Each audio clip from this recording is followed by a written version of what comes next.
Web TV São Caetano, nossa cidade é o canal.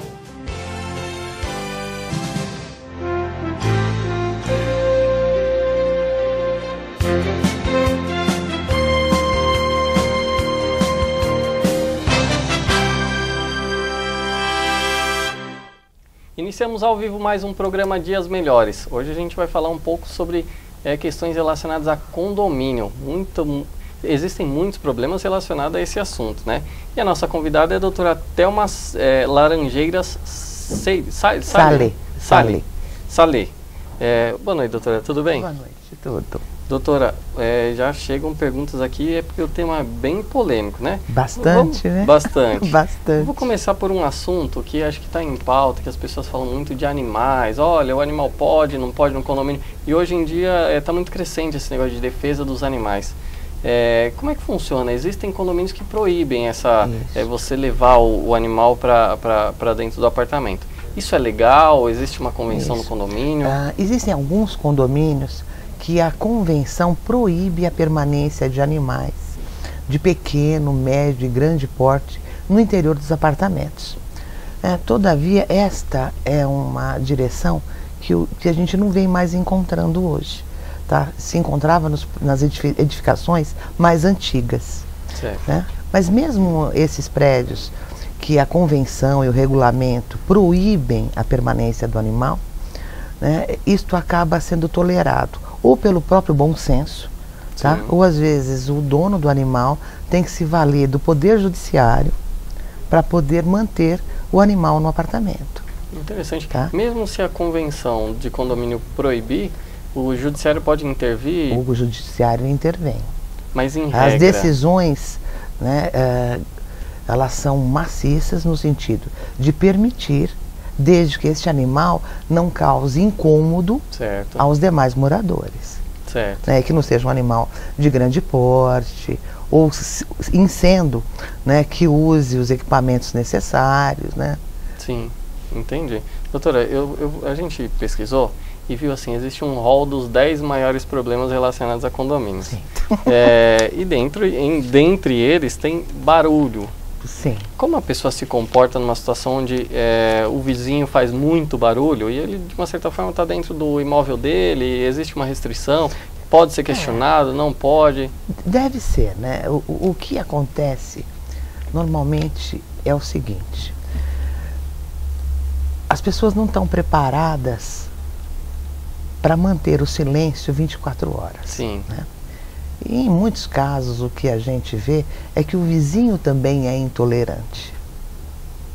Tá? Então, quer dizer, ele se incomoda quando uma senhora chega por volta das 22h30 e chegou com sapatos de salto. Certo. Sem dúvida alguma, aquele salto vai fazer tic-tic-tic-tic e vai incomodar aquele que começou a descansar e começou a dormir. Né? Então, é um barulho que incomoda. Mas como você vai coibir isso? Difícil. Então, você vai precisar sempre do quê? De apelar para o bom senso do teu vizinho, né? Ter uma maior integração, né? Entre as pessoas para que elas possam dialogar. Sim. Né? E conhecer o limite de um e de outro. Claro, claro. Isso é importante. O que se vê efetivamente até com barulho é que os condomínios que adotam o decibelímetro, para medir o ruído, para saber se realmente o que aquela pessoa está provocando está fora das normas da ABNT, se vê que não. São ruídos toleráveis. Entendi. Mas às vezes a pessoa... Mas, às vezes, e na grande parte das vezes, né? Também tem aqueles casos das pessoas que realmente extrapolam, abusam, né? Claro, claro. Bom, doutora, já tem perguntas aqui do pessoal da internet, tá? O programa é veiculado ao vivo. É a Esther de São Caetano, ela já vai para um tema bem polêmico. Doutora, como se procede quando se desconfia ou se descobre fraude por parte do síndico?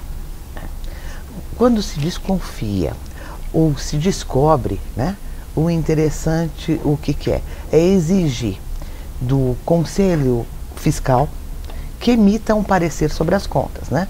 As contas, elas devem ser prestadas anualmente. Então, esse conselho deve dar um parecer. Agora, se, eventualmente, o conselho foi omisso ou não elaborou esse parecer, né, e se tem e esse síndico não presta contas, Certo. então o condômino deve exigir a prestação de contas via judicial. Entendi. Agora, se não quiser também demandar dessa forma, o que o condômino, o morador deve fazer? Né? Angariar 1/4 de assinaturas, convocar uma assembleia, né? E exigir a destituição do síndico. Entendi. Doutora, a senhora falou do Conselho Fiscal.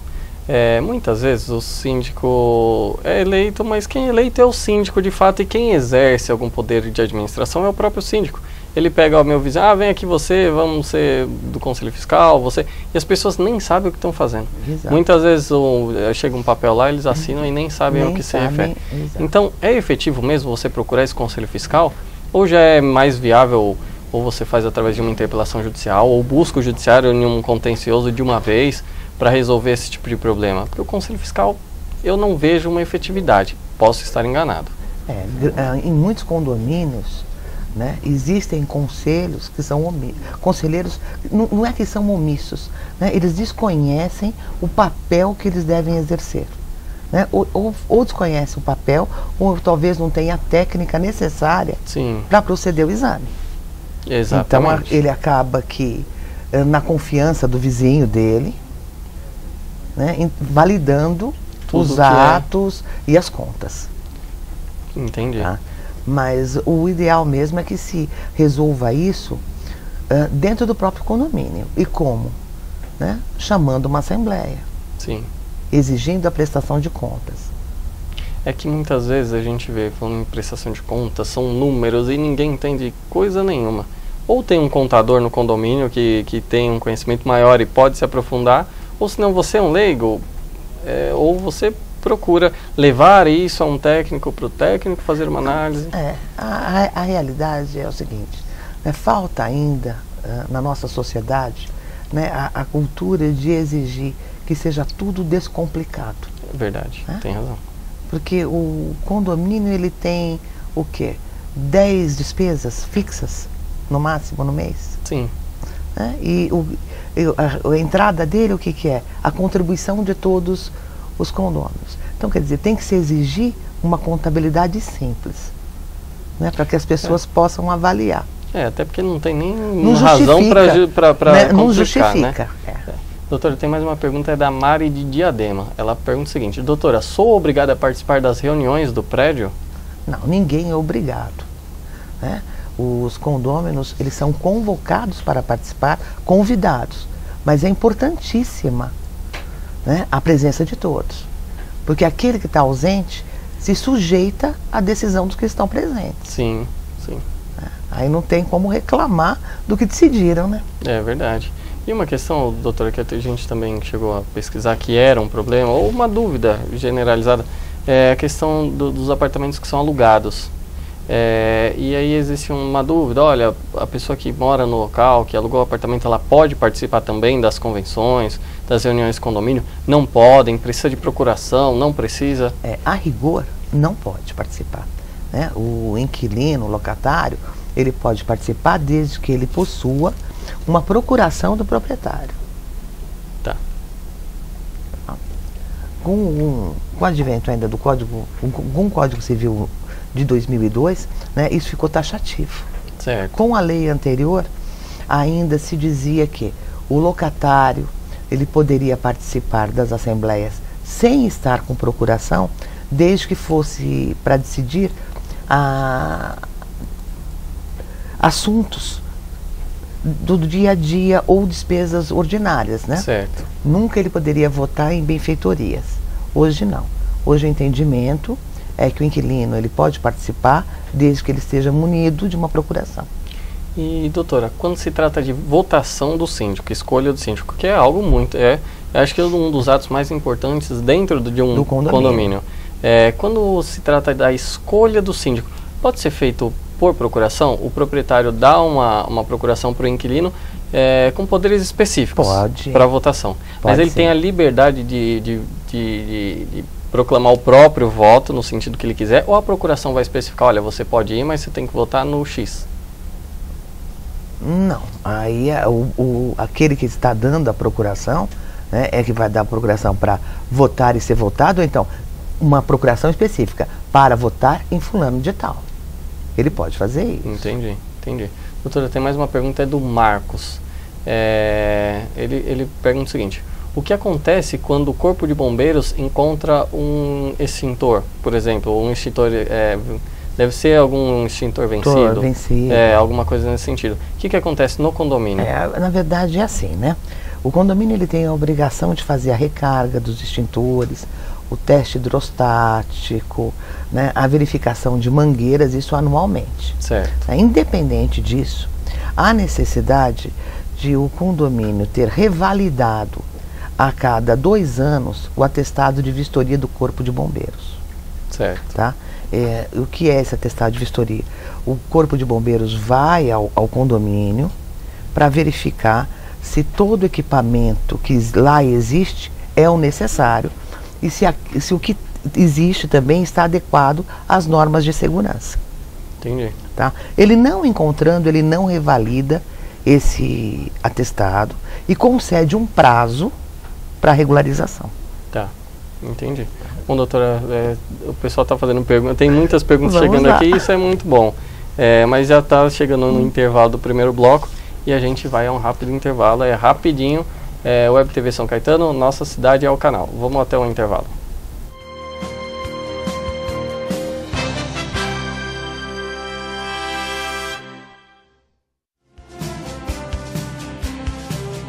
Web TV São Caetano, nossa cidade é o canal.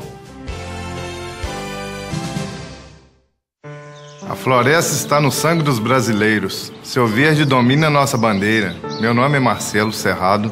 Sou comerciante e assinei a petição pela lei do desmatamento zero.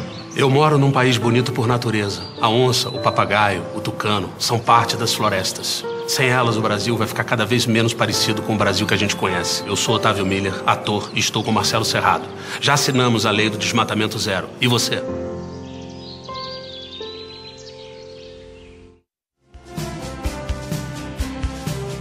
Web TV São Caetano, nossa cidade é o canal.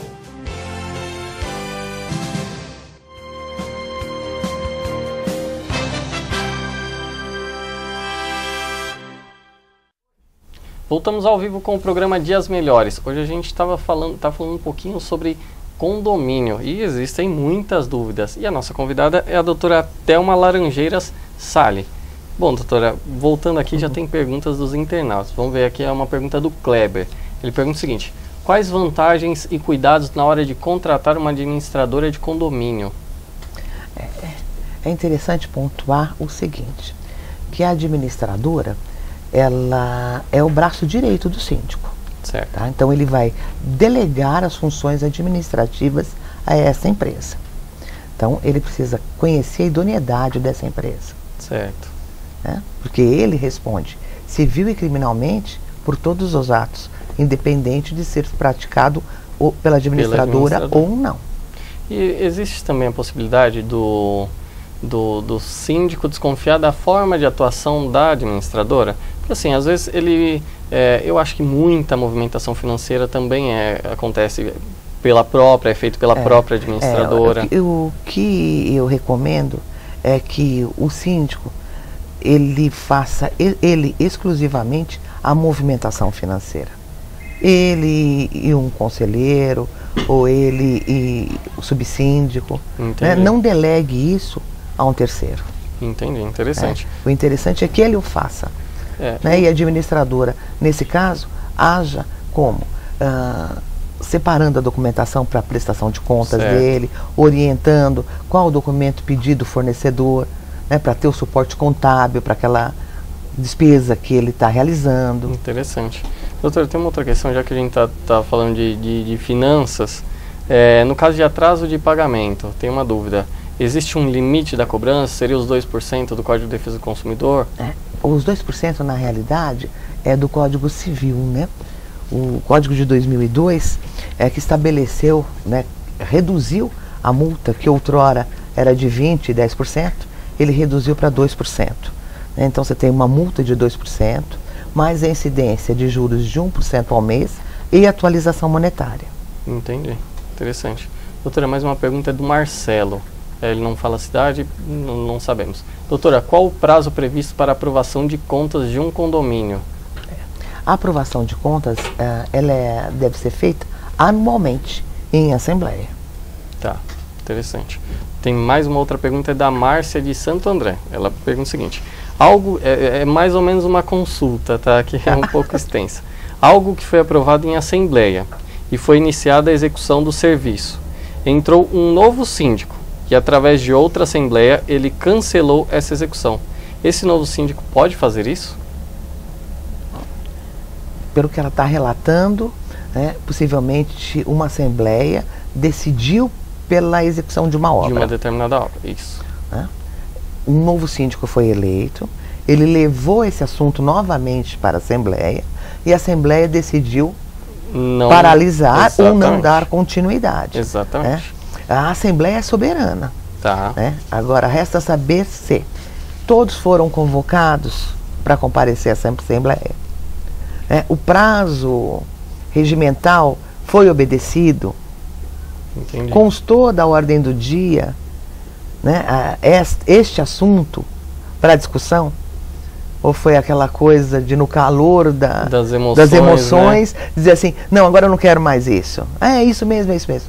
Esse cuidado tem que ser visto. São dois fatores, né? Na primeira assembleia, pode ser que o síndico fez a toque de caixa só para aprovar o que ele pretendia. E aí na segunda assembleia foi feito de uma forma, ou vice-versa, né? Vice-versa, exato. Também é pode acontecer, né? Tudo é possível, e ainda mais relacionado a condomínio, que problema não falta, né, doutora? Tem mais uma pergunta aqui, uma pergunta no seguinte sentido. Quando ocorrer a destituição do síndico, quem assume é o subsíndico? Ou tem que fazer uma nova eleição, uma nova assembleia? Havendo a destituição, pode assumir ou o subsíndico ou o presidente do conselho e ele imediatamente deve convocar uma nova assembleia para promover a eleição de um novo condômino. Mas existe a possibilidade de ficar um período vago? Por exemplo, a gente falou aqui um pouquinho de desvio, de repente apontou um desvio e destitui todo o corpo diretivo do condomínio. Existe, nesse período vago, quem é que assume? Na verdade é o seguinte, se todos foram destituídos, naquela assembleia onde foi destituído, uma pessoa vai ter que ficar à frente para convocar uma nova assembleia. Porque o condomínio não pode ficar sem ter representante legal. Né? Como é que ele vai dar continuidade ao dia a dia? Tá. Doutora, uma pergunta da Fernanda Scavone. É uma pergunta interessante. Doutora, como se estende o direito aos meus familiares na hora de eu usar a piscina? Ou a piscina da minha residência? Deve ser a piscina do prédio, né? Assim. Normalmente, né, o uso das áreas comuns é autorizado exclusivamente para os condôminos e moradores. Certo. Tá? Alguns condomínios, né, no seu regimento interno, né, autorizam os visitantes, limitando por apartamento um visitante, ou até crianças até 12 anos. Certo. Mas isso é uma questão que os condôminos decidem em assembleia. Entendi.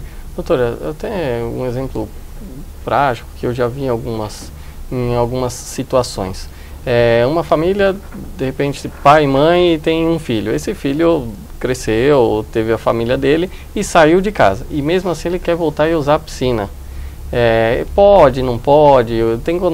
Algumas vezes o condomínio reclama, o síndico diz que não pode, outras circunstâncias podem. Como é que fica? Se a gente considerar que o regulamento interno normalmente diz que é exatamente, somente para moradores, né?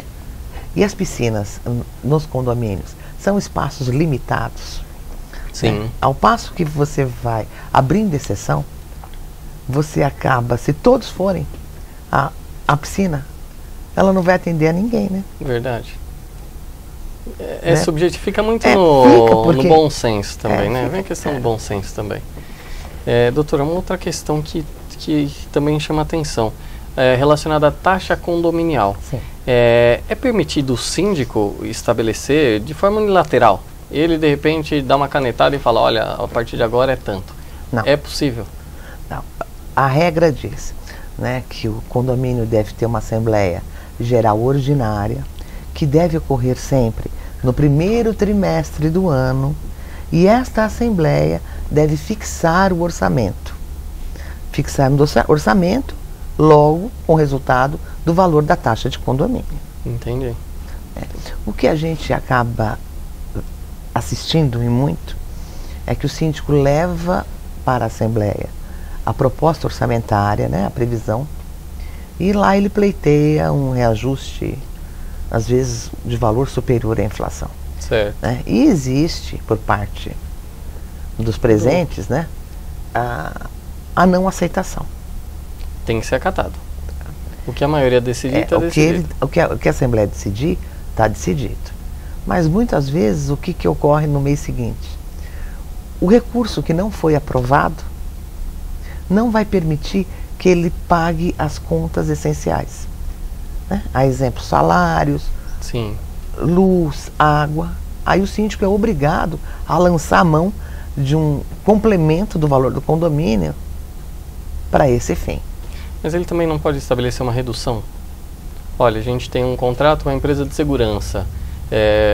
Então, já que a gente não tem recurso, empresa de segurança, vem cá, vamos renegociar esse contrato. Sim, ele deve fazer isso. O primeiro isso passo, sistematicamente, né? Primeiro passo. A revisão de despesas é essencial, né? Essencial, né? Doutora, tem uma pergunta da Silmara Giodo da Moca. Ela quer saber o seguinte: no caso de barulhos de vizinhos com atividades comerciais no seu apartamento, o que fazer? Se é um prédio com fins residenciais, né, e se constata uma atividade comercial, né, o síndico tem que notificar esse morador, porque cabe ao síndico cumprir e fazer cumprir o regulamento interno e a convenção de condomínio e a lei. Sim. Constatado que a unidade que é residencial está sendo destinada a um fim que não o é, ele precisa notificar e, se for o caso, inclusive ingressar com ação. Entendi. Eu penso assim, pela pergunta eu entendi no sentido de não que a pessoa montou uma empresa dentro do apartamento, mas muitas vezes uma atividade costureira. E aí, de repente, pega a máquina e liga a máquina e faz aquela barulheira e isso incomoda os vizinhos. Eu creio que seja nesse sentido. E tá aí a dica, entrar em contato com o síndico, e o síndico tem a obrigação, de tomar providências, né? Doutora, tem uma outra questão que é muito importante também. Quem é obrigado a convocar a primeira assembleia? Montou o condomínio. A primeira assembleia, quem tem que convocar é o incorporador e a construtora.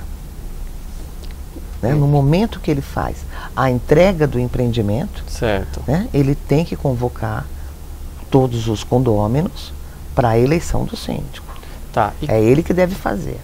Em regra, doutora, quando você vai comprar um apartamento na planta, por exemplo, você já conversa e já quer um parâmetro, inclusive, do valor do condomínio. E normalmente eles falam. O corretor, ele já te vende a falsa ideia. Não, seu condomínio vai ser de 200, de 300 reais. Né? E na realidade não o é. Em uma situação como essa, existe a possibilidade de questionar ou não? Não existe. Não, né? Não existe. Você comprou assumindo o risco. Porque na verdade, condomínio o que é? Né? É serviço que você vai receber. Então você na assembleia deve definir que tipo, a quantidade e a qualidade daquele serviço para resultar no valor do condomínio. Entendi. Então não existe a possibilidade de dizer, não, esse condomínio vai ser de 400, esse vai ser de 1000. Que vai ser estabelecido no futuro, né? No futuro. Entendi. Doutora, tem mais uma pergunta, é do Marcelo de Santo André. Tendo em vista a redução de multa de 2%, o que você sugere para tentar impedir a inadimplência? Uma cobrança pontual. Porque a realidade que a gente tem em condomínio é que a multa de 2%, ela beneficia aquele que está passando por qualquer dificuldade financeira. Sim. Porque entre ele lançar a mão do cheque especial, a uma taxa de 8% a 10%, ele vai deixar de pagar o condomínio. Porque a penalidade é de 2%.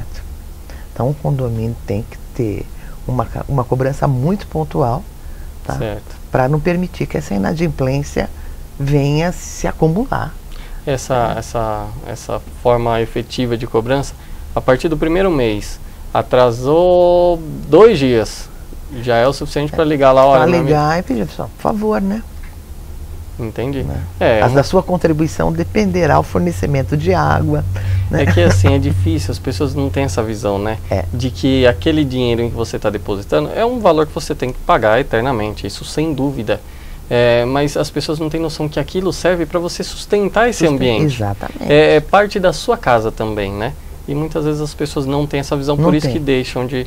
E aí, aí de repente o condomínio aumenta, significa também que existe uma inadimplência e que faz com que o condomínio aumente. Você tem, né, coisa de 5 a 10%, né, de um todo que não concorre com a despesa. Essa diferença é suportada por quem? Vai ter que ser absorvida pelo grupo, né? Doutora, tem mais uma pergunta, é da Loren Cruz. Doutora, como funciona o sorteio das vagas? Sou obrigada a aceitar? Depende do que reza a convenção do condomínio. Né? Normalmente, em determinados empreendimentos, se fala em vagas para estacionamento em local indeterminado. Certo. Tá? Aí, numa determinada assembleia, é consenso dos condôminos realizar sorteios anuais ou semestrais, né, para identificar, para facilidade. Sim. Né? Aí, se essa decisão partiu de uma assembleia, tem que aceitar. A Loren complementou aqui a pergunta dela. Ela pergunta o seguinte, e isso é uma questão bem complicada. E se não couber o meu veículo? Aí o que a gente hoje vê diariamente é o seguinte: os empreendimentos foram lançados e construídos com uma área para um carro de passeio. Certo. E a grande tendência, né, são utilitários. Sim. Esses carros são maiores. O condomínio acaba não suportando. Imagina se todo mundo resolver comprar um SUV, não vai caber todo mundo. Não vai. Então, o jeito, se você tem um carro maior, né, ou buscar uma acomodação, uma troca com um vizinho, ou então, efetivamente... Um estacionamento externo. Um estacionamento externo, então tentar ir para um outro edifício que tem uma garagem mais ampla, né, se você não quiser abrir mão desse conforto, né? Entendi. Bom, doutor, aqui são muitas perguntas, também perguntam se o inadimplente tem direito à volta, e várias, bem pontual, porque o nosso tempo já está encerrando. Tem direito ou não tem, doutor? Não tem. Não tem direito à volta. Tem. Tá bom, doutora, o programa está chegando ao fim. O nome da empresa que a senhora faz parte? É TLS. TLS? Bom, a produção pode deixar o site também, né? Qual que é o site, doutora? www.tls.net.br. Tem um telefone se as pessoas precisarem de contato? 4971-2903. E é em todo sentido, é administração de condomínio, também defende os condôminos? Sim, em todos os sentidos. Em todos os sentidos. Bom, tá bom, doutora, muito obrigado por participar do nosso programa. Bom, obrigado você que participou também, que mandou perguntas. Continue sempre mandando não só perguntas, mas também temas para futuras e próximas pautas. O programa vai chegando ao fim. Web TV São Caetano, nossa cidade é o canal. Um abraço.